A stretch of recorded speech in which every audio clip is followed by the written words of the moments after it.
tonight. We're live. Awesome. Dude, Brian, this is super cool. So Ryan, I'm gonna make this a mistake. I'm sure several times tonight. So Brian and I have been mutuals on TikTok for, I don't know, some period of time now. And it's super cool because you and I have talked about this a bunch with like content creators out there. We've talked about YouTubers and things in the past. And it's interesting because when I first got onto TikTok and I was making Star Wars content, I wasn't even sure I should be doing this. I'm like, why am I the one? Why am I here? And I started to come across people like Brian and others. I was like, oh, okay. I can kind of see myself in this a little bit more. All right, let me try some of these things. And it's just cool because it's become like this whole other community. And I really love that we're able to kind of share that and just interact with each other and with other people too. It makes this so much more fun. It really does. Right on. Good deal. Well, Brian, we're really happy to have you here on the show. And, it's always fun because one of the things that I really like that we get to do is just kind of, we all have our regular lives that we're involved in, our regular 9-to-5s. And this is something that I'm so excited. A year ago, Jeff said, hey, do you want to spend Thursday evenings talking about Star Wars? And I was like, yes, please. Can I do that? And so even my whole family knows on the other side of this wall here, like, oh yeah, Dad's got to go to his podcast. And it's funny too how my kids talk about it like it's, oh yeah, like it's a super fun thing. And but I'm so excited to be able to meet other people that enjoy spending an hour just talking about this stuff. So really glad to have you here. Thank you very much, guys. I'm really excited to be a part of the show tonight. I'm excited about this topic. It's great to meet you, Ryan, and Jeff. Yes, we've been mutuals, but we really haven't gotten the chance to talk beyond just TikTok, comments and DMs. So this is wonderful to have that real time interaction finally. Absolutely. It's interesting because so when Ryan brought up the thing about a year ago we started this, it's interesting because it wasn't, I mean, it's not like we're not in the pandemic anymore. Obviously the pandemic's still happening, but we were like in the heart of it even a year ago. And it was interesting because Ryan, so I live in the East Bay, California, and Ryan lives in Sacramento ish. And so we're like an hour and a half from each other, if even that. And we're like, well, we can't ever, we work together. So we're like, we can't ever physically hang out with each other because it's a pandemic. And so when we start doing the show, we're like, oh, well, this is our chance to just kind of hang out every week. And great if people join the show and watch it with us, but also we just get to hang out as friends and talk about Star Wars for an hour once a week. I'm like, hell, that's fantastic. We can't go hang out and have beers with each other, so let's just do this. And it's become silly and fun and exciting and also deep. We did a whole episode on when we were doing the Kenobi stuff. One of the episodes, it was a tough episode for Ryan. You probably remember, it was one of the episodes we spent a lot of time talking about how kids are treated in the galaxy in Star Wars, how they're almost seen as a commodity. And the Uvalde shooting had just happened. We both have families with kids. We're like, oh, we got through that hour. When the hour was done, both of us, I'm not smiling because I'm laughy, but we got the hour done. We're like, you know what? Let's just have a good night, buddy. Well, there's no after show hanging out. We're just both going to just kind of go to bed. But it's made this a lot of fun because it's almost like therapy a bit. We get to abstract out whatever's happening in the real life here, but in context of these stories too, which makes it a lot of fun. Okay, cool. So we're going to jump into it. We got a couple folks watching right now. Thanks for being here, everybody. We'll jump into it, and then Brian will let you do a quick intro, and we'll just dive into the topic and see where it takes us. Y'all ready? And everybody who is here with us live, we appreciate anyone that's watching this on the repeat. Thank you so much. We please remember to continue to join us. We always like having you here. Yep. All right, here we go.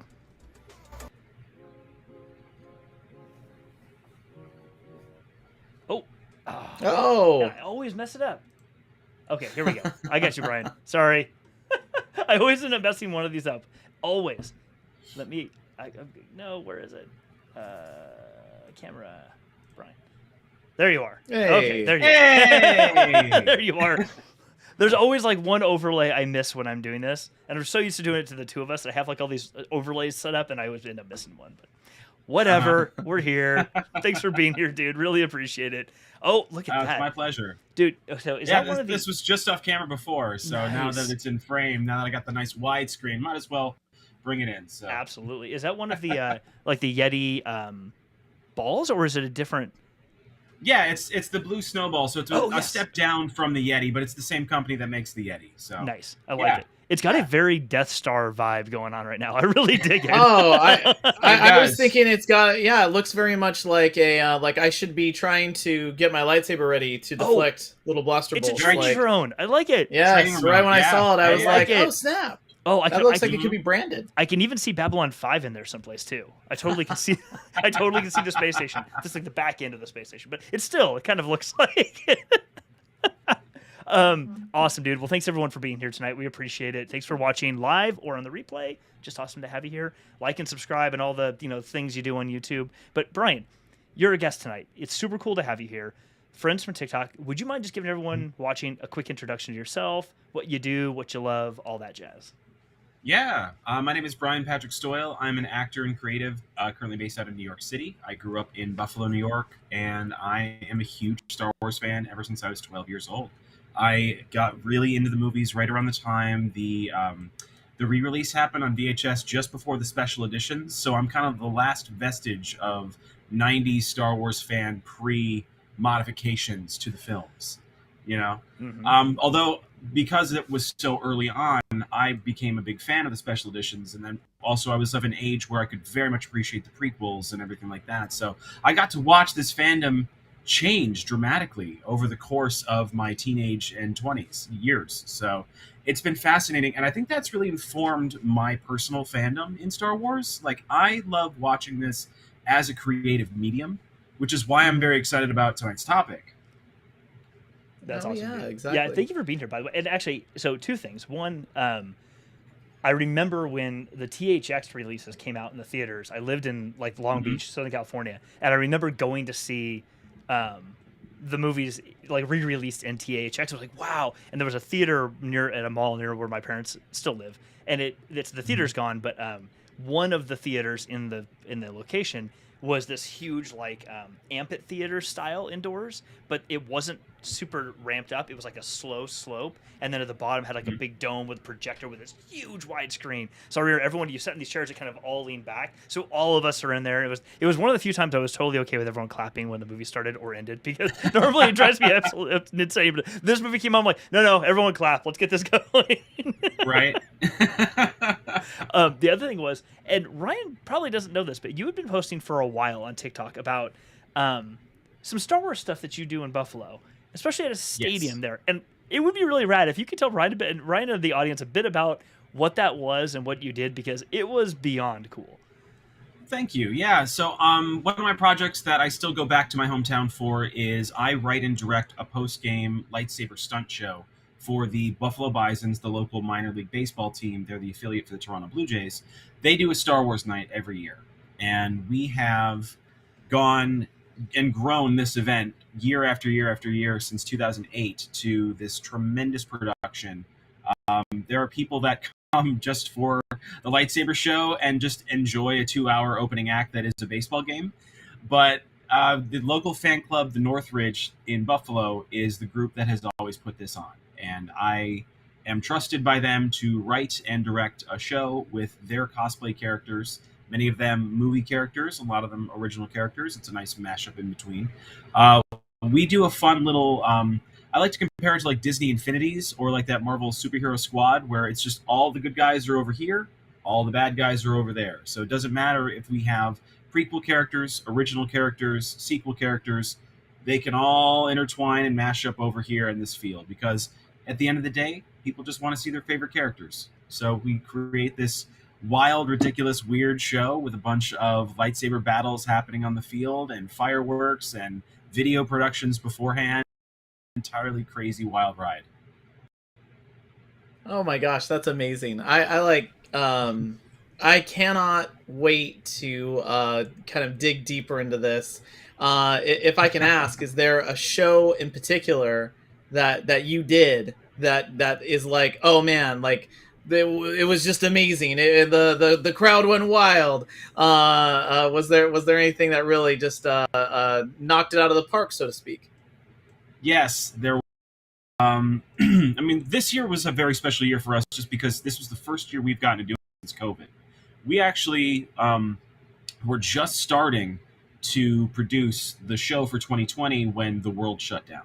Like, I had the first draft of a script. I went upstate to do a not a staged reading, but a reading of the script to see how people liked it, what we could change and modify, and then suddenly we weren't doing it. And 3 years later, we finally got the chance to do the show again.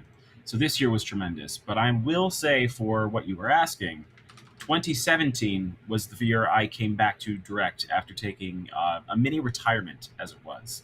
And a few members of the group had carried on with our storyline and characters interacting and what have you. So I had to kind of pick up the speed from where they had left off, essentially, for the last couple of years and continue on with their storyline. And it was also this really tremendous thing because it was our group, the Northridge. It was our 15th anniversary as a club. It was the Bison's franchise 30th anniversary as an organization. And then it was the 10th year that we had been doing Star Wars Night. So all of these anniversaries had lined up to be this just little combination. And this was also the summer of 2017. So Rogue One had just come out. We had just lost Carrie Fisher. And we had yet to get into The Last Jedi controversy. So the Star Wars fandom was in a very different place than it is today. It was in a very special place because we only had The Force Awakens as far as the sequel trilogy goes. So we used that as a template and, devised things. And a lot of the storyline prior had been about prequel characters because that's what had been mostly out the last couple of years prior to The Force Awakens. So there was this whole plot line with like Quinlan Voss versus Count Dooku that we had to incorporate. But also like with this show, because it's an annual event, we like to incorporate what's been coming out in Star Wars media. And, the fandom had been really mourning the loss of Carrie, so we thought a Leia-centric show would be very important. And Rogue One had just come out, so we're like, well, we have to try to include the Death Star somehow. So we had this crazy show that was called Convergence, and it's stolen by the High Republic books now, but it was my favorite title for a long time. And we had this wonderful interaction where Leia, General Leia, was in charge of our Rebel ballpark base, essentially, that got invaded by Darth Vader and Kylo Ren together, because, again, we have our multiple era characters interacting with one another. And Vader was basically trying to bring Leia over to the dark side. It was kind of like a Return of the Jedi happening to Leia as opposed to Luke. And it was that Vader was tempting Leia using her son Ben as Palpatine was using Vader to try to bring over Luke. And so we had that as our main plot, and then our B plot was Count Dooku secretly building a Death Star, trying to dominate the galaxy and what have you.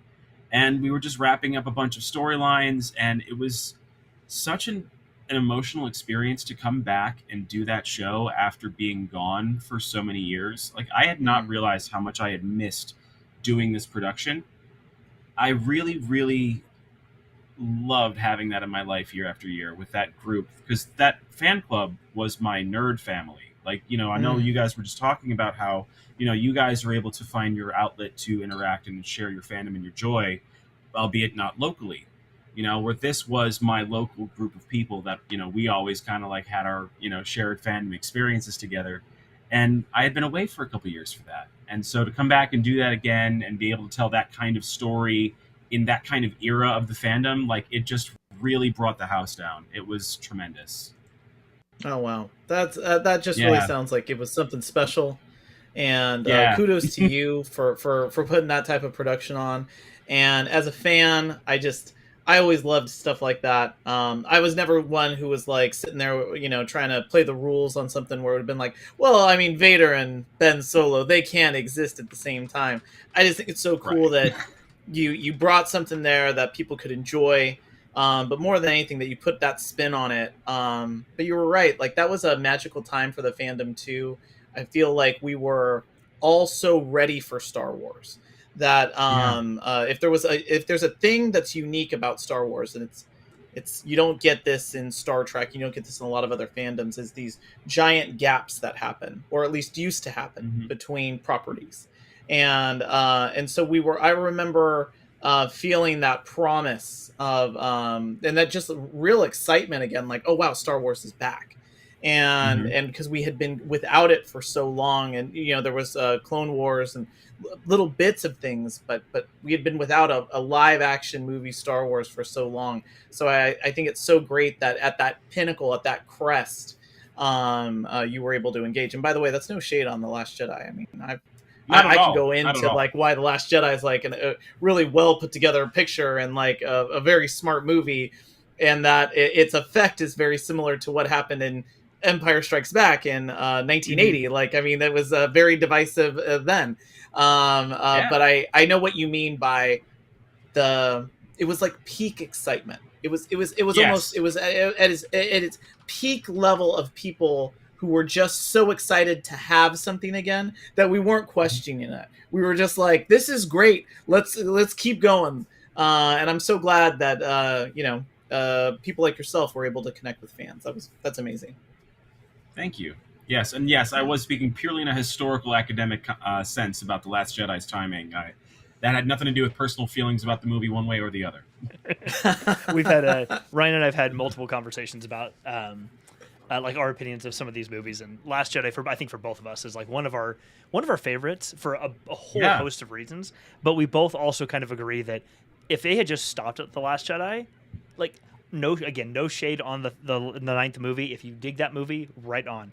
But for us, from a storytelling perspective, if they had just stopped at The Last Jedi, it would have been a complete series and be like, okay, cool, we're good. Like sometimes stories can just end and don't need to be moved on beyond that. Although I will say, and we'll get to the topic here in a couple of minutes, but I will say that after I literally just finished listening to the Shadow of the Sith earlier today, and I don't want to spoil it for anybody, but for anybody who's listened to it or read it in paperback or hardback, I will say that the connection between that book or the backstory it fills in that you learn more about in Rise of Skywalker is really interesting. Mm-hmm. Like how the way that they wrote that story out and the way that they tied the two things in together and gave you kind of that like in-between story for several key characters, I really, really enjoyed, because it was not done in a fan placating sort of way. It was in this is very likely what actually happened, and probably leads to why we see Luke, in part among many other things, why we see Luke the way that he is in The Last Jedi, which I really appreciate. Because like even seeing the ultimatum he gives to Grogu in that one scene, the lightsaber or the Beskar, like it's one of many things that is on a trail of the grizzled old man, so to speak, that we see in The Last Jedi, or the sort of burnt out old man that we see in The Last Jedi. But those things don't happen overnight, which I really appreciate. I appreciate these little rungs in the ladder getting there. It's not just we go from here to that point, which is really nice. So, Taika Waititi, we're here. I love Taika. I don't know how you both feel. I'm pretty sure I know how right is, but Brian, I don't know how you feel about Taika, but I adore this guy. I love his humor. I love how he approaches directing. I love the way he thinks about storytelling, as evidenced in multiple movies we've probably all seen. The Thor movies, Jojo Rabbit, all of these. So Brian, let's start with you. And Ryan, if you have something you want to throw in here too to give some context. Brian, we're putting you on the spot like right off the gate. I guess my question for you is, probably I'm guessing, having seen Ragnarok, Love and Thunder, maybe Jojo Rabbit, or any other properties Taika has done, anything at all, seen him in interviews, etc. What is if you could put into like one word, what would you say is your first reaction to Taika coming into Star Wars? Excitement. I mean, I'm very excited for Taika to be doing more with Star Wars. I mean, let's not forget, too, he's already been in Star Wars. He had a prominent part of the first season of The Mandalorian, and he also voiced IG-11. So he's not a stranger coming into this. Like, he's already been, kind of not dyed in the wool, per se, because he very much has his own style, but he's already been touched on in creative, touch points by, Jon Favreau, Dave Filoni. He's obviously had a relationship with Kathleen Kennedy already. So I think that there's a lot that's already there that maybe just because it was season 1 of Mandalorian and it's been a few years and he was just, one of a couple of directors who were not the main producers, that I think a lot of people may possibly forget that that's already an established relationship, that he's coming into this not exactly fresh. But at the same time, he has such a distinctive style that is so clear with both of his Thor projects, especially when you compare them to the 2 prior Thor entries. And then you have Jojo Rabbit, which was just a very, very intense satire. I think that flavor has a place in Star Wars. A lot of people enjoy saying Star Wars is great when it's weird. and like just having little things, like we saw in Obi-Wan Kenobi. We suddenly had a dinosaur with a rocket launching laser gun, out of nowhere, and it made perfect sense. Like there's a place for that in Star Wars, and I think that Taika stands to bring a lot of that fun weirdness into it. I do see people being concerned with him being given too much freedom, I'll say, and I don't mean that in a bad way, but like if they let him just kind of go and do whatever he wants, and there is a risk of him going like full on crazy, But if it's tempered a little bit and it's kind of brought in through that lens of Lucasfilm, which I think Kathleen Kennedy's pretty good at, in all honesty, given what we've seen with the prior film productions. I think that it actually is going to be very good. I don't think that he's going to go too off the rails. I think that, they fired directors before because they went too far into the comedy realm. So I think knowing that already within the Lucasfilm brand, like he kind of knows that's on the table, whether he goes too far or not, So I think that it's going to be mostly good.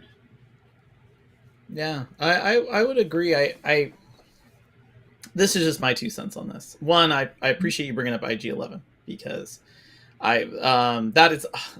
that's oddly, like, I'm always partial to the droids. R2D2 is my favorite character, and IG-11 has a character arc, like a legitimate character arc that you follow over the course of those episodes, and is mirrored by the Mandalorian.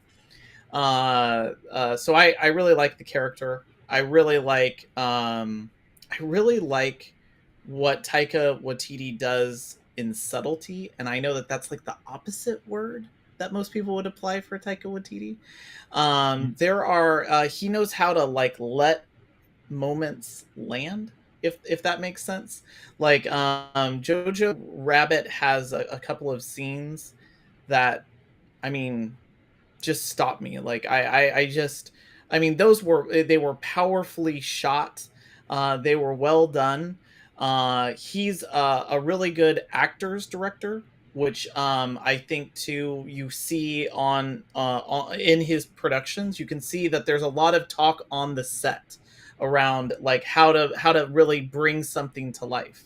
And that's something that I really like from the movies that I've seen of Taika Waititi. I think he's getting a lot of I think a lot of people are unsure about it just because of his stylings and his humor. I think that especially with the latest Thor movie, there's a lot of like, oof, I don't know about this one. I don't know if they what's the old let Bartlett be Bartlett. Maybe they let Taika be too Taika. But I would just remind everybody that Thor is a really weird comic, and I feel like people forget that these are comic books. Often I'll be reading reviews and I'm like, that actually was a comic book that I read, and it was even weirder than this. It was a lot weirder than this. And so you almost have to look at sometimes the source material of where some of these stories come from, where some of these ideas come from before you start, necessarily looking. But I think that you hit the nail on the head though, Brian, which is I actually think Taika Waititi is great, and I think most really brilliant people are when you give them a little bit of boundaries. And right now, Thor, he was allowed to set those boundaries because after the first 2 movies, that was a property that was kind of like aimless. You had the Shakespearean Kenneth Branagh Thor. Then you had the Dark World, which it was still like, we don't really know what we're doing, and the story was kind of a little wonky. And so then you bring in Taika Waititi, who basically is given 2 things, which is reboot this, do what you want. And Chris Hemsworth, he seems to be more of a comedic actor. Let's lean into that. The thing I always like to bring up though is what Ragnarok did for Loki. What Ragnarok did for the Hulk, what Ragnarok did for a lot of the side characters. Taika Waititi is a great actor. I think that he didn't have boundaries for the final Thor movie, and that can kind of produce a couple of things. I think Star Wars has boundaries that are built in. So I would agree. I think he could bring a lot of I think he could bring what Star Wars always needs, which is a story first and a focus on its characters. And that's when you can do the weird stuff. I never doubted the puppet. Yoda was a real thing to me. And if someone would have pitched that, gosh, I can't imagine what that room would have been like. Yeah, we're going to have a puppet for about 25 minutes of the movie. And it's just going to be Mark Hamill talking to a puppet. And who's doing the voice? Grover. So it's a Grover-like puppet talking to Mark Hamill for 25 minutes. But it's cool because they're talking about a lot of like Zen Buddhism concepts. And the puppet speaks that's in kind of riddles and rhymes a little bit too. Exactly, It'll be fantastic. So yeah, I'm all for the weird, and it'll work in boundaries. Yeah, but Jeff, I know that you've got thoughts on this too. So I'd love to hear your thoughts, especially you've just very recently seen the latest Thor movie, a Taika Waititi project. Mm-hmm. It's interesting. So Nick in the chat made a comment about, Nick seems to have some reservations a bit, and that's okay. Like I totally understand, because considering what we saw in Ragnarok and Love and Thunder, if you take those two as key source material alone, I get it. Like I do get it. There's a level of campiness in those two movies that if that was what we were purely basing it off of, that yes, I might be a little, depending on who they picked. Or what characters or stories they picked to play off of. Like, if they said, we're going to go over and hang out with the Chiss Ascendancy, and it's going to all be about Thrawn and Admiral Al-Arlani and the Bakash, yeah, I'd be a little bit worried that Taika's directing that, because there's not a lot of humor that happens in the Chiss Ascendancy. They're not very funny people or happy people in general. So I'm like, okay, that may not make sense. But the right set of characters, I could see that style working for. Skeleton Crew is a good example of the premise of Skeleton Crew that's going to come out in a year or so. Jude Law, reading the bio on that seems interesting to me. Like, okay, that could be something Goonies-like, whatever, that I could see some of this type of humor working in. But when I think about some of Taika's other projects, you're right, Ryan. He can do the overt campy style humor when it makes sense. He's also really good, I've noticed, at getting the actors to play off of each other, even in the serious parts, so they don't take themselves too seriously, yet you still convey the emotion that they need, that we as the audience need to feel like this isn't just a humor movie. We're not just watching, Spaceballs. It's not that. It is actually serious. It does hit. You do feel your feels, but it doesn't have to always be in the dark, serious way. Like that, I think sometimes Rogue One is a great example of this.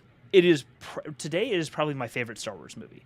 And the reason for that is there's no space wizards. I love the Jedi all day long, but I love the humanity of Rogue One, how intense it is to identify with all these different people, because we can all find ourselves in these different characters. It's a dark movie. It is not nobody is happy in that movie, but it feels more real. And it doesn't quite go across the border into this is too real and now it's becoming, now it's become Apocalypse Now. Or the Thin Red Line. It hasn't become that, but it's near enough that it really hits you and it affects you. At least that's the experience I've had with it. And I think that's something that Star Wars needs a little bit more. We need to pull back a little bit more from some of that, I think, in some cases. That works in a lot of places. And I think we need to also see a different take on this galaxy, because too often I think it's thought of as like space battles and Jedi fighting each other and all these things. And that's fun. And we all love watching that. But that doesn't always make for an interesting story. That's a game. That's Fallen Order. That's pick any Star Wars game. They're a blast to play. KOTOR, Star Wars The Old Republic, whatever you want. They're a lot of fun to play. But that kind of wears on you after a while, I think, emotionally, when you're stuck in that a little too much and a little too long. So I'm excited for him to come in, because I think he's going to do a really good job with keeping the seriousness that needs to happen. It's Love and Thunder, and I apologize, I don't have my do I have my spoilers? I don't think I have my spoilers overlay up. I'm sorry. Alert everyone, spoilers for things. Stuff and things. Spoilers. Hold on. It's not loud enough. There. Red alert. I agreed on, by the way, like we'll probably talk about a lot of Taika Waititi projects here. So spoilers on kind of like everything. And by the way, if you haven't seen Jojo Rabbit yet, if I could just call that out, like, man, that movie. Taika Waititi won an Academy Award for that, for writing that. Yeah. Or adapting it.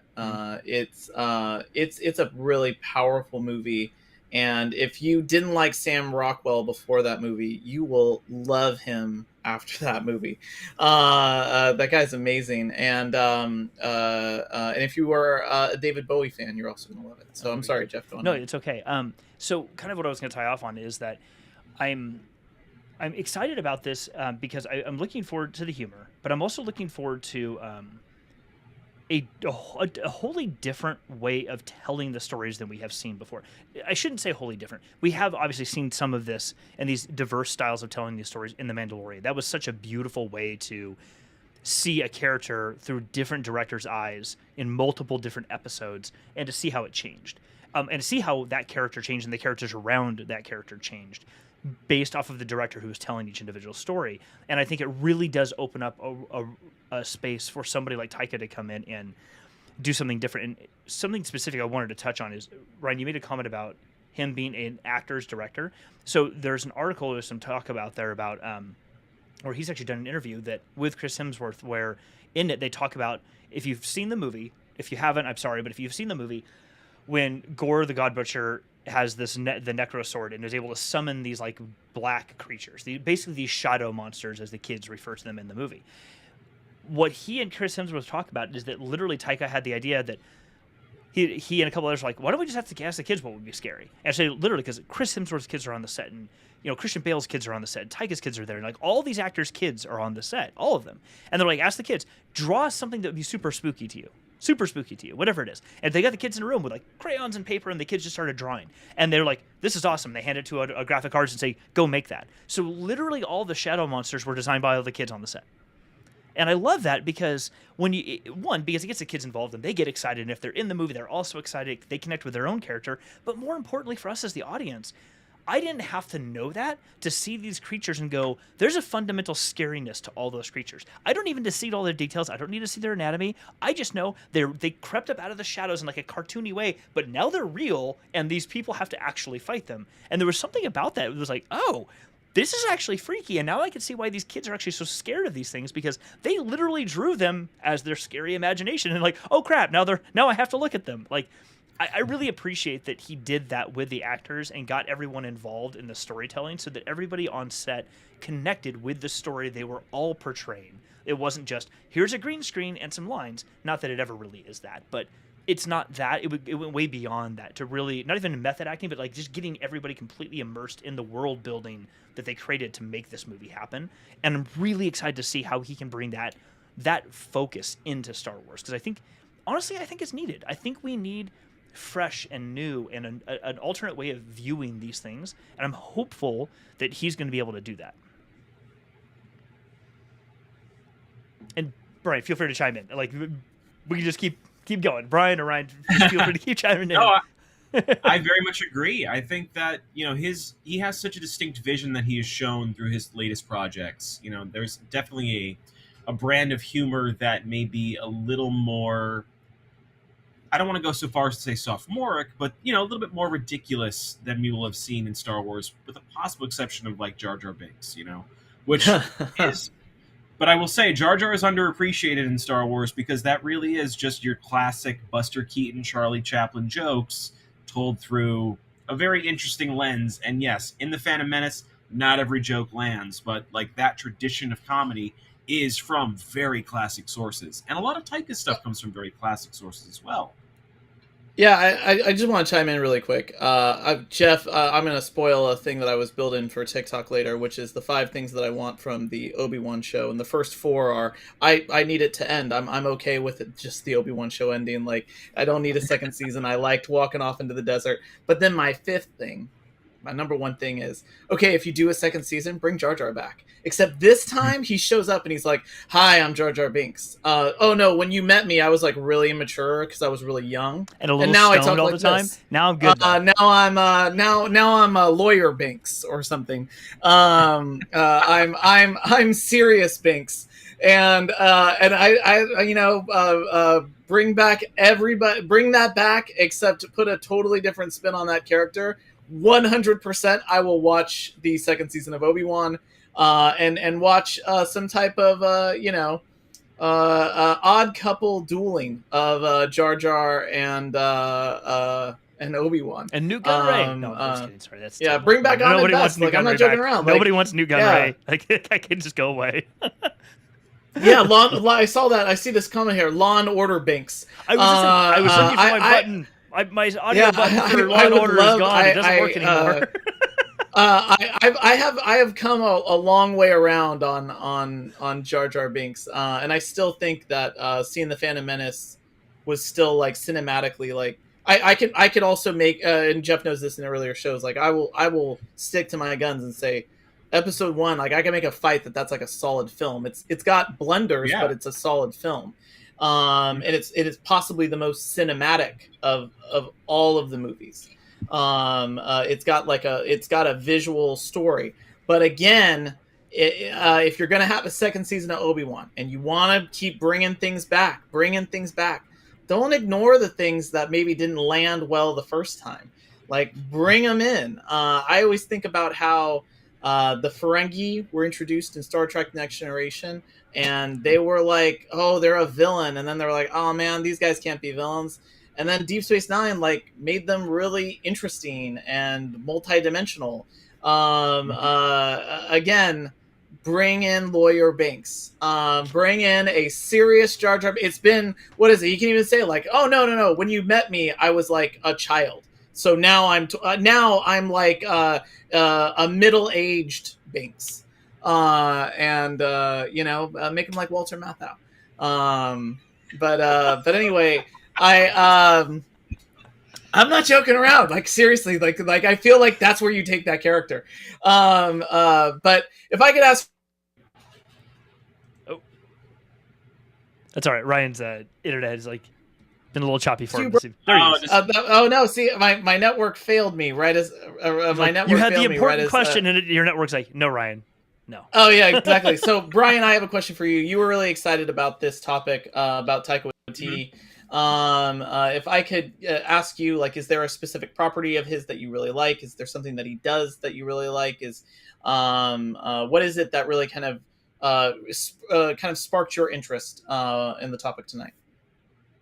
I mean, I think Ragnarok was probably the biggest one for most people who are introduced to Taika. I mean, I'm also very big. I mean, I love Jojo Rabbit. I thought that was a fantastic film. I have not gotten too far into Our Flag Means Death, but from what little I have seen so far, that's very much his brand of comedy. So I'm excited to dive into the rest of that, I mean, I think Ragnarok is the first one. And I think it's interesting to, kind of compare the two that he's done, the two Thor films. I agree with you because I think that's actually bringing up a very good point to what you were discussing earlier, Ryan, where Ragnarok, I think Taika had a few more boundaries around him. Like this was, yes, we want you to reboot Thor, but at the same time, this is still like what a Phase 3 Marvel movie needs to be. And yes, there have been many a story about how Kevin Feige keeps a tight leash on certain things. And obviously, Thor Love and Thunder comes into Phase 4, which has been going through very different aims and goals. And one of those very much being like LGBT inclusion and more inclusiveness in the cast and more representation for, genders and people of different ethnicities and everything like that. And so like you see those prominent changes made in like the cast lineup or the screen time focus shifted to other characters. And I mean, that's not like a reason things are better or worse by any means. There's not judgments on them, but it's just interesting to see like those changes have happened. But I also think he was definitely given more creative control because of the success of Ragnarok. And I think a part of that comes into some of the more technical aspects, which people could critique, like, just to give my opinion, I think the first act is a little bit choppy in its editing. Like there's probably a bunch of scenes that were cut out that would have helped that movie flow better were it to be a 2.5 hour cut as opposed to a 2 hour cut. But obviously they made their choice to keep it a short runtime. So they probably just snipped a few things out there and, it feels a little disjointed in the end result. But I think that, Taika knows what he's doing. And even if it's a little bit outlandish, I think he's kind of earned the right to be a little outlandish by that point. But that's also his second play in the sandbox there. This is not necessarily the case with this film. Yes, he's worked on The Mandalorian, but that was as a guest director under Jon Favreau and Dave Filoni's property. Television is a producer's medium, not a director's medium. So his, influence is going to be a little bit less there than it would be running the entire helm of a feature film. So I think that Yeah. with this project, he is going to have like a little bit more full control, but it will still be under like those auspices of boundaries like you were describing before. No, I agree with you, by the way, on the... I really think that Disney really didn't, or Marvel generally, didn't really know what to do with the Thor series. And when Thor Ragnarok came out, I think that they were like, and that's it. This is going to be the end. We're going to do this Thor Ragnarok story. In fact, even the title Ragnarok, like I really feel like they were thinking this is it. And then it was a massive success. And they had this crazy score from Mark Mothersbaugh, who and that's like one of my favorite scores. I mean, I felt like I was in a video game. I love that movie, and I think that was such a surprise to them that they were like the equivalent of putting all their money on a horse. They were like, we're gonna just give everything to Taika, and we're just gonna lean even more into it. And I feel like that was like a little bit more of an over rotation, where they were like, oh, you know, this is what success is with this property. And now they'll have to kind of like, you know, they've learned from that. And I think that because that's all one big happy Disney family, they're going to be able to say like, oh, okay, so like some of that stuff, it really lands, and some of it we got to be careful about. But again, I always just keep thinking of the source material. And man, Thor is such a weird comic. I remember when I heard they were making a Thor movie, and I was like, oh man, like, is he going to talk like Thor? Because Thor talks really strange. You know, and I like that cosmic universe, the Marvel cosmic universe. I remember thinking, wait, when they said they were going to do the Guardians movie, which, by the way, if James Gunn wants to do a Star Wars, I am 100% there for that. Big James Gunn fan. What he did, Guardians of the Galaxy is one of my favorite movies, not just a favorite Marvel movie. That's a great movie. But in both of those properties, they got into the cosmic universe, and they were able to land it. I think that goes back to people that know how to tell stories. James Gunn can tell a story. Taika Waititi can tell a story. I'd love to hear a new Star Wars story. And to Jeff, your point, like I don't necessarily always need the space battles. There's not a massive space battle in Empire. There's a snow fight in the beginning, and then there's a very personal story, very personal fight that happens at the end. Because it's done by the guy who did The Big Chill. You know what I mean? It's a character-driven story. Give me those stories. I will show up for your movie every time. Otherwise, it's those guys that do those end of the world movies. Dean Devlin. You know what I mean? It's like it's a moon crush or whatever that. Oh, the moon's falling on us. Like that's all that then becomes. Like, tell me a good story first. So yeah. And to your point, Jeff, I know that you believe that too. Yeah, absolutely. And actually, I wanted to put out there and ask to both of you in the last like 15 minutes or so of the show is taking this to kind of the next step is. And maybe Ryan, let's come to you first. If you were to pick a set of characters, let's say, probably maybe not new characters, maybe it could be brand new characters, but for the sake of fun, and being, you know, just digging into things. Which characters, what era, what time period? Let's leave out any time periods right now that are kind of considered legends. Stick within the generalized canon time periods, which could all the way stretch back all the way to High Republic till now. What characters or time period do you think would be really fun and interesting to see Taika dive into in whatever project he's running? Especially considering the logo. If everyone hasn't looked at the logo, anyone watching or either live or on the replay, go Google Taika Waititi Star Wars or look at the thumbnail from our video. You can see what the logo looks like. It has got this total Ben-Hur, Monty Python and the Holy Grail, A History of the World Part 1. It's got that whole look. It's got that whole look to it. So it's like, clearly it is not going to be super serious. If I'm abstracting that to mean anything, it's probably not going to be a terribly serious movie, but I'm curious. Ryan, what do you think? Well, like, what's a time period you want to see him dive into? And maybe even characters you might find interesting to see him make a film about. So on my side, and by the way, like I'm really passionate about this subject because I feel like I've taken like the lion's share of words. So I'm gonna make this real short. I would love to see like early. I say and this is my opposite advice. Every other franchise always say go forward. Star Trek needed to go forward to make this work. In my opinion, this would be a fun story to tell backwards. I'd love to actually see more of like a early hyperspace moment. Or people kind of coming together. What like that type of unity looks like. People from different planets who all are connected through the Force, but don't really understand what that is or why. What those things are, what that means for them, finding each other in the Force, realizing that they have this connection even though they're from different planets. I'd love to see something like that. And if you want, you could throw in things like prophecies that are then realized in maybe the Skywalker saga. That there's something like that. But I'd love to see some type of adventure that is someone feeling different, not knowing why they feel different, and it's the Force, and it's and that there's no one there to be the guide because it's still an open. We're on like chapter 1 of this universe where it's like I don't know. I've been born this way and I feel different and I don't know what it is. And it's the Force. I'd love to see something like that explored. Disney, I'm giving you that idea. I'll pass it up to Brian. Brian, great to hear your ideas on this one. I think that there's a lot of potential freedom. I mean, from what he's described, it sounds like we're not going to be getting a lot of legacy characters in this. So I don't think we're going to have much by the way of anchor points as far as familiar faces.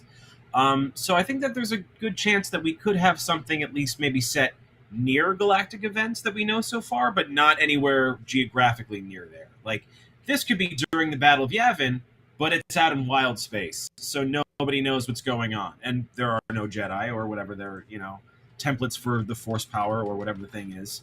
As far as characters go, I could see Taika going very strange with it. I mean, if he goes into an area after, let's say, like Return of the Jedi or the Aftermath books, I think Taika could very well be that person to redeem Jar Jar Binks somehow, because Disney has every ability to do that, given what they've done with weird and ridiculous things as far as, like, the holiday special references and other things that were looked at as ridiculous. They made the N1 Starfighter cool again on Book of Boba Fett, so they can do that with anything they want to if they put the time and the care into. But also with that, I would love to see Taika do something, and I think he would do something along these lines. I want to see Taika have the first Wookiee Trandoshan romantic couple as main characters. I think we can just end the show right now. There we go. Oh, man. That would be... And we will have Star Peace.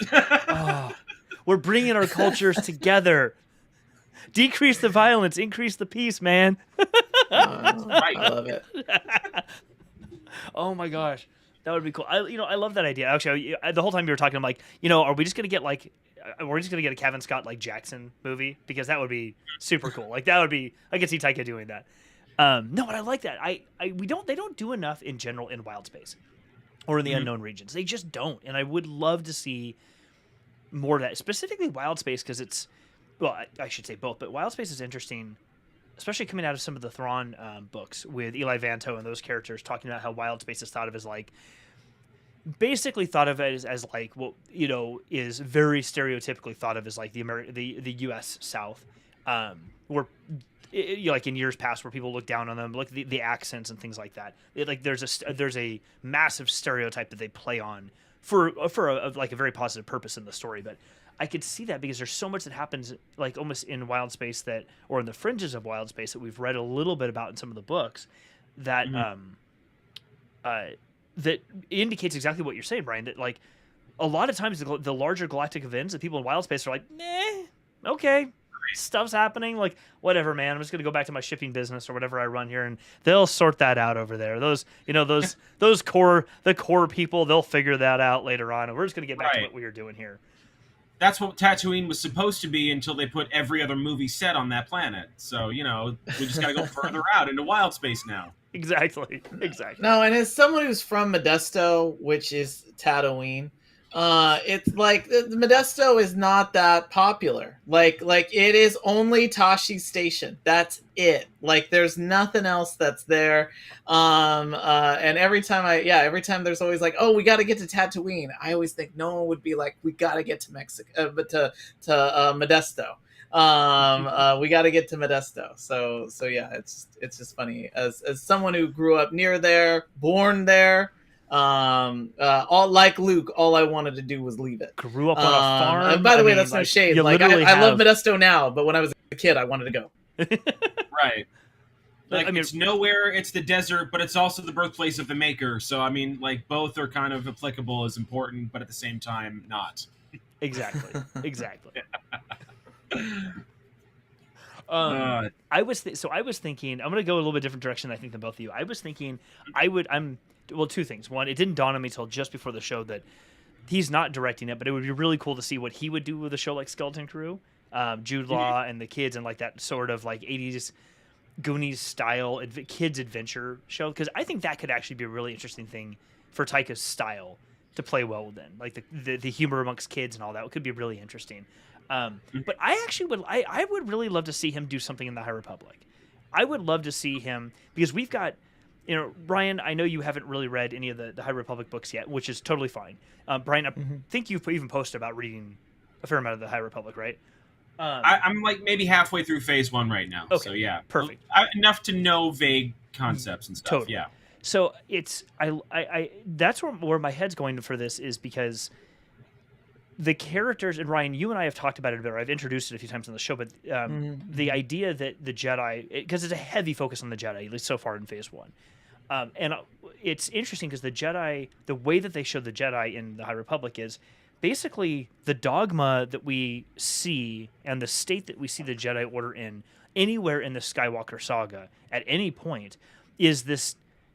When you read the High Republic, you realize, wow, how far the Jedi fell to get to this. I mean, in the Skywalker era, watching these movies, you're like, oh, this is amazing. But then you go back and read the High Republic, like, oh, not really, actually. They're really amazing in the High Republic. And for not just because they're just powerful. It's not that, but the way that the Project Luminous team wrote those stories, all these characters are so much more embraced in the Force in their own way, and that's okay. Like, that is the allowed thing among, like, even having custom lightsaber hilts is a perfectly natural thing, because they think of them as a ceremonial sort of things anyway. They're like, nobody fights with these things anymore. We use them sometimes for defense, but they're mostly ceremonial. So go ahead and stylize them all you want. Dress how you want to. It's, you know, everyone experiences the Force differently. Like, Avar Kriss hears it as music, and others see it as colors or what have you, and they express that a lot. And I think it'd be really interesting to see him do a property that is related to some of these characters that we've only seen in comic books or in print books, like I've got here over my shoulder, and take some of those and turn them into something interesting in film. But also, Brian, you mentioned it earlier, in the High Republic, they've really been exploring LGBTQ+, people who are BIPOC, different types of romantic relationships between Jedi and other Jedi and themselves. Lula and Zine from the comic books, from the High Republic Adventures comic books. We see them forming a relationship. A non-binary character in Cantum Psi, one of the Jedi Masters. Like, there's a lot of that being explored, and I love it because it's done in a way that is representative. But it's done in a way that is like, yeah, they're just a character in the book. It's not done in a way that's like, look, this person is this label. It's, yeah, they're a character here. They happen to be this thing. And it actually plays into who they are in the story. It's a part of the story, a part of who they are, like the music would be. But it's not its thing done for the label's sake. And I think it'd be really interesting to have somebody like Taika work in that space, because I think, again, coming back to both of your comments, if they give him the reins to explore, kind of really explore the space, just really explore, Bruce Dickinson, just really explore the space. If they let him do that, I think he can make that into something that is really fascinating. They could take the comic books that they've already written and the print books they've written and explode it out onto a screen in a very creative way. I think that would be really fun to watch. I agree. I honestly, I do hope a little bit that he does go with more original characters, not for the sake of I don't want to see those characters adapted. But if he goes that route of giving that sort of representation that you described, which I really do think he will, given everything that we've been seeing with Disney properties going that way, which is wonderful, good, and long overdue, as far as I'm concerned. But I think it would be nice to have more of those characters. So if we have the High Republic characters that are established in the novels and comics, and then the crew in Taika's movie, I think that would just be more for people to latch onto. Mm-hmm. Yeah, I really hope that, and I mean, again, like I love it when I see things like, again, I was just fighting for Lawyer Binks. I love it when I see things from the past, but and other properties that I really like. But I'd love to see something that's brand new. And I brought up that my personal fan favorite is always the droids. I always, like, when I was growing up, all I wanted was R2D2. A little guy that was like that. And when I went to Jeff knows this, when I went to Galaxy's Edge and R2 rolled up on me, I was like, I don't think I could have had a more genuine feeling of like shock and surprise. And simultaneously, I know now what it's like when you see someone at a concert and they're like just crying and you're like, oh my gosh, like that emotion. Wow. I wonder what that's like. That's like me meeting R2D2. I was like, oh my gosh, like, yeah, you're here. Do you know who you are? The thing that I think is really fun though is Taika Waititi's great at what I think is always like an island of misfit toys. I would love to see it. It could be misfit people, but I'd love to see it as misfit droids. Again, what he did with IG-11. Oh my gosh. And again, I know that was a storyline that he was just contributing to, but, you get like what is like the Spock effect or the Data effect, which is a thing that is innately not human becomes a reflection of humanity. And, I'd love to see something like that. Like I'd love to see misfit droids on an adventure. Ryan, throw something in there that's unique, like one of them's connected to the Force. So running with that, are you okay with Doc Afra's two little psychotic droids being a part of that? Because you said droids. Oh, I mean, you always when you talk about misfit, those two characters take the term misfit way far out there. You always need your fratellis. You know what I mean? You need someone who's going to be hunting down your protagonists. And so I think if you have your misfit droids that are on some type of lunatic misadventure, I would 100% be behind this. And again, to Brian, to your point, I want to see as much new stuff as I can. I'd love to see new droids. I'd love to see new designs. And I'd love to see that, that said, you throw in a gonk droid, and I'm also happy about it. But I'd love to see, like, just a whole crew of, like, rejected droids trying to find their way in a wide universe. Maybe they're hunted by something a little bit stranger than them. So yeah.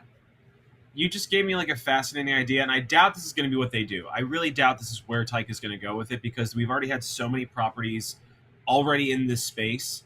But in the time frame between Revenge of the Sith and A New Hope, when the galaxy was shifting in its viewpoints on droids because of the Clone Wars, you have an entire galaxy. Like, we're seeing a lot of that with the Bad Batch, with their shifting on the Jedi and the clones, and transitioning away from the Republic on kind of a micro scale through this team.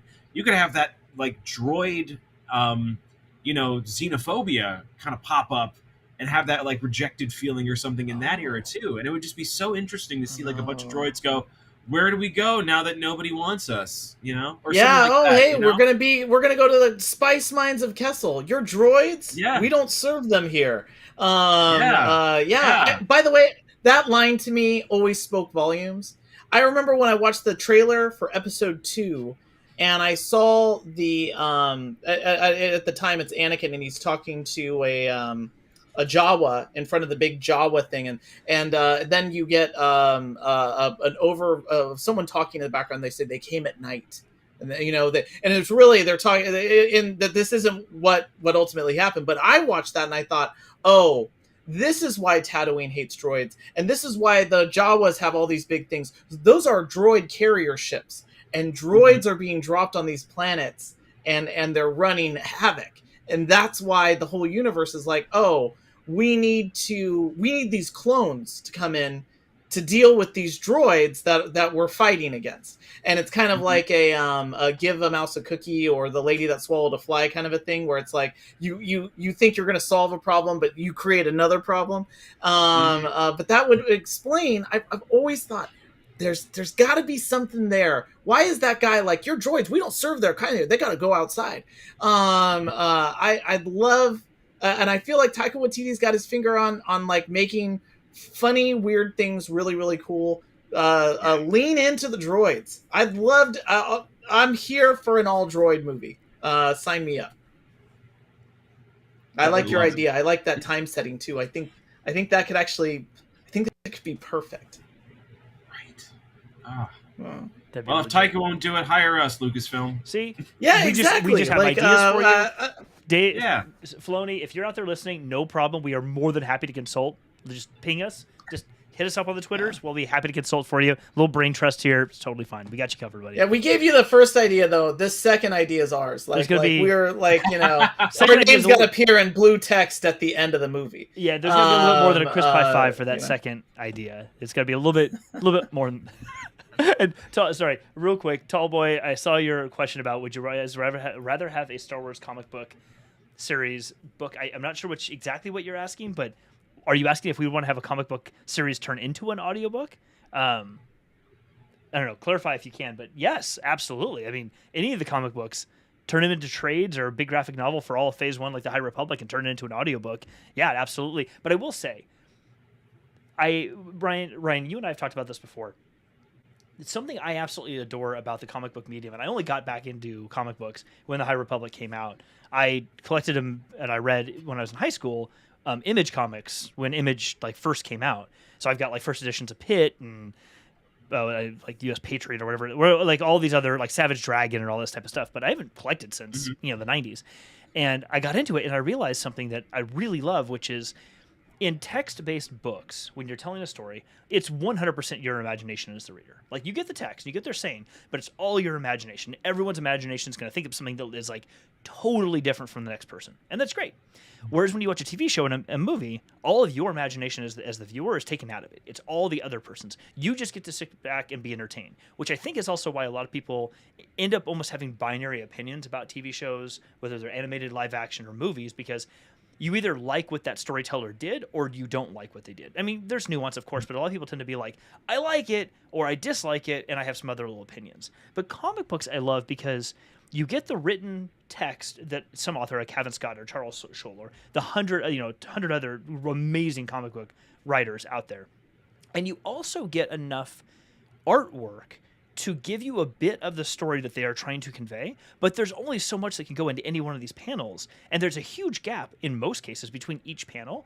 And so when you read a comic book, a lot of the heavy lifting of imagining things is taken off of you, but there's still a lot of room for you to imagine what's happening between those panels. So it's almost like a nice hybrid between a fully text-based book and a TV show, where you get to use your imagination to some degree, but you don't have a lot of work that your brain has to do, so you can still really enjoy what you're reading. It's a really neat hybrid. So yeah, make them into an audiobook for sure, but I think comic books, one of the things that's amazing about comic books is because of exactly what they are. They can tell stories in a very particular way without having to be novels or even novelettes. It could just be this small form thing that can continue over a few months with enough artwork to kind of roughly give you an idea of what the original writer was trying to convey with their story, but not so much that you are just given everything. Because I still want to use my imagination. I'm still a 7-year-old at heart, and I still want to imagine whatever I want, some random a Trandoshan to happen to look like, or this Jedi temple on whatever planet happens to be. I want to imagine what that looks like. I don't need you to draw it out in manga. It's beautiful in Edge of Balance when you do, but I don't always need that. Sometimes I just want to think it up and go, I'm going to be a little kid again and just go, oh, what would that be really like? I'm going to imagine that. Mm-hmm.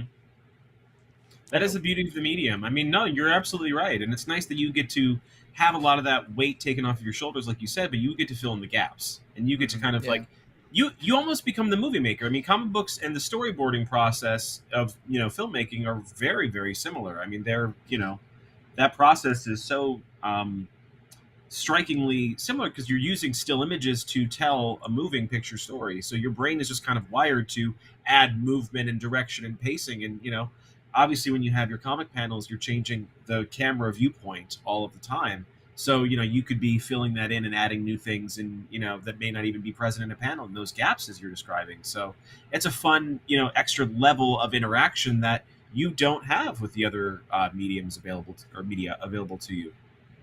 Yeah, no, I would agree with that, and I would just Jeff knows this. I'm a huge comic book fan. I mean, Mhm. there's a lot of current properties that are out there that I prefer them in comic book form. Superman to me is been meant for the comic books. All Star Superman is an amazing, the ultimate version of that character. And I love the medium. I love the fact that you can also bring in a lot of people, artists. I always think of in the '90s when I was a kid. I read a lot of X-Men, and I wanted to Mhm. draw like Jim Lee and fill up those backgrounds with all this like weird like mechanical like walls and lights and stuff. And there was like there's tons of stuff always in the background. And I always like how you're able to see like Mobius, like all these people that have now shaped the way we look at movies. I mean, Mobius is doing comic books in like the late '70s that really inspire like so much of like what Blade Runner looks like or mega cities look like. And so yeah, it's my favorite medium. I see that Corey added that clarification in the comments there. If we had to choose one medium, I feel like I might lean into a comic book, and that's coming from someone who got their degree in English literature. So yeah, like I'm a big fan of the comics. Brian, how about you? Which one would you I lean mean, into the most? I've leaned into all of them, honestly. I really am on a big audiobook kick nowadays just because of the Mhm. convenience factor, but I do also, we're very spoiled in what Penguin Random House does in the production Oh my of the God, Star right? Wars audiobooks in general. I mean, the underscoring, the voice acting, all of that is just phenomenally produced. We really, really are spoiled. Yeah. But I think I've over the years of my fandom, I think I've leaned more into novels just because that's where the bulk of the story has been. But Mhm. I've loved the comic books too. I mean, Dark Empire is one of my favorite Legend stories, and that had such a distinctive visual style that we really haven't seen in Star Wars comics since then. And that's, going back 25 plus years. So, but Yeah, that's such an interesting thing with it too, is you can create completely different visual, yes, right there, completely different visual styles from story to story. It doesn't always have to be that same look that we've gotten used to seeing in Star Wars. You can create something that looks incredibly different. yeah. Speaking of that visual style though, and we talked about this in our last Mhm. show. And by the way, Jeff, like I know that we're like way over time now, But but no, I'll what's just cool is say that so Corey. I'm like Sorry, thoroughly we see enjoying Corey in this the chat. It's conversation. actually his name is he goes by Tallboy. He goes by Tallboy, just so everyone knows. Just call him Tallboy. Like the fact Oh, that he okay, is right with on. us. Well, Tallboy's on by the the East way, I Coast. really like this question. Yeah, he's on the East I Coast, loved and he it. doesn't ever really get a chance to join because it's pretty late for him too. Just like it's pretty late for you too, Brian. So again, awesome that you are here. But like he never gets to join. It's awesome that he's here. I'm glad he's got questions like this because this is the type of stuff that we really love getting into. Oh no, the there was a pitch that someone had that they put on TikTok, which was Star Wars turning Legends into all of the Legends books, all those things that came out, like Shadows of the Empire, everything, turning that into like a limited run movies, like small animated movies on Disney Plus, but do it in the animation style of what you just saw in like Dark Empire, where it's like and because of the fact that you could bring in many actors who they're just doing voice work. You can also of course find other people to do that voice acting, but that it's a way of addressing great stories that were told in Legends.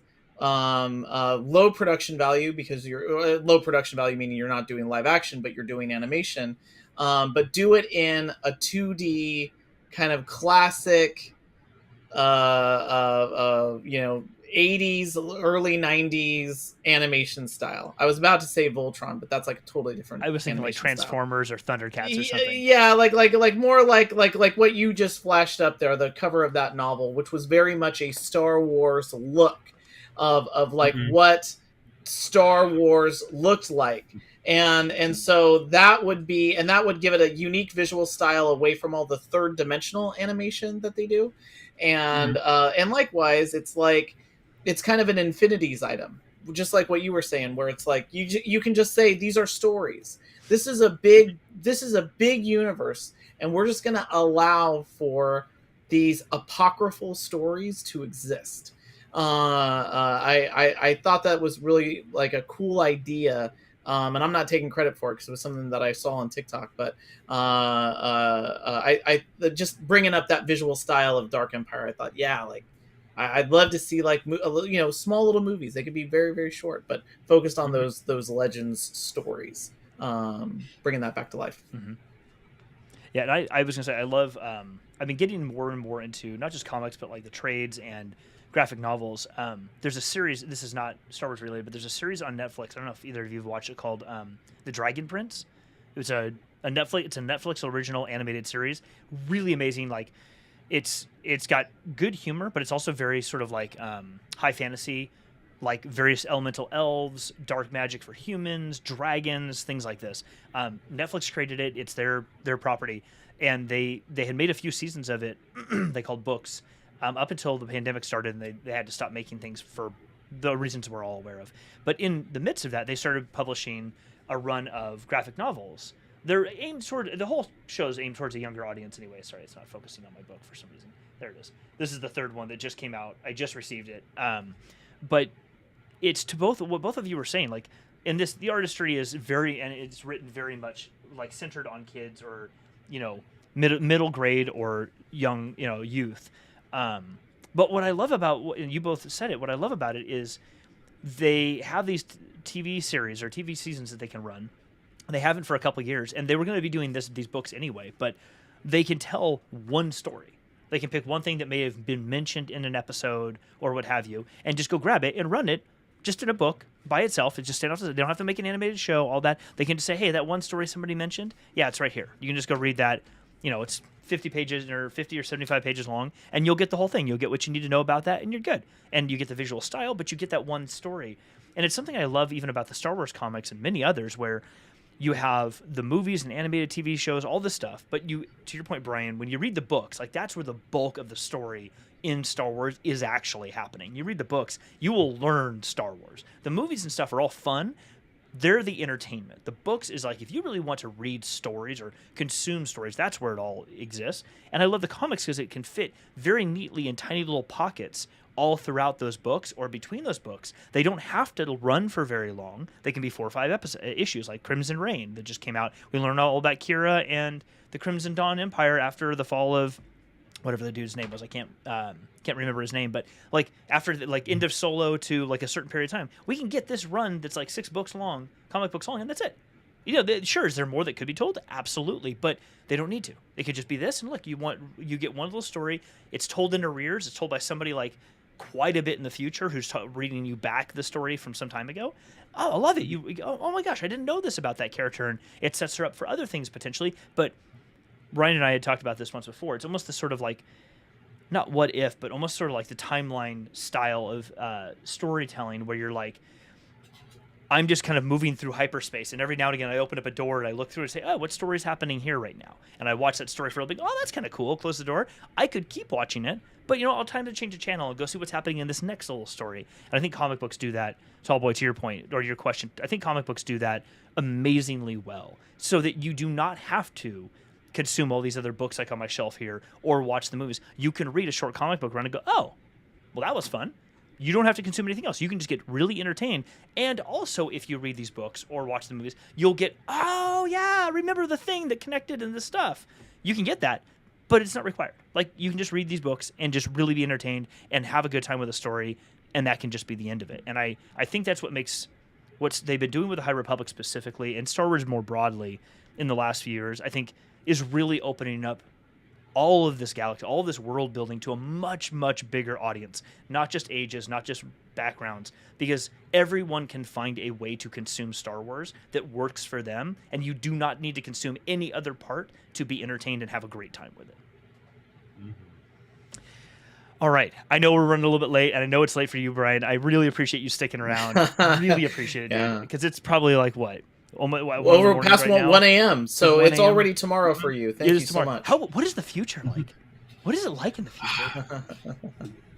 It's just as hot and terrible as it was in the past. I'm in a shed in my backyard, and it's like, probably in the high 70s, low 80s. And yeah, my AC has not been running for this hour.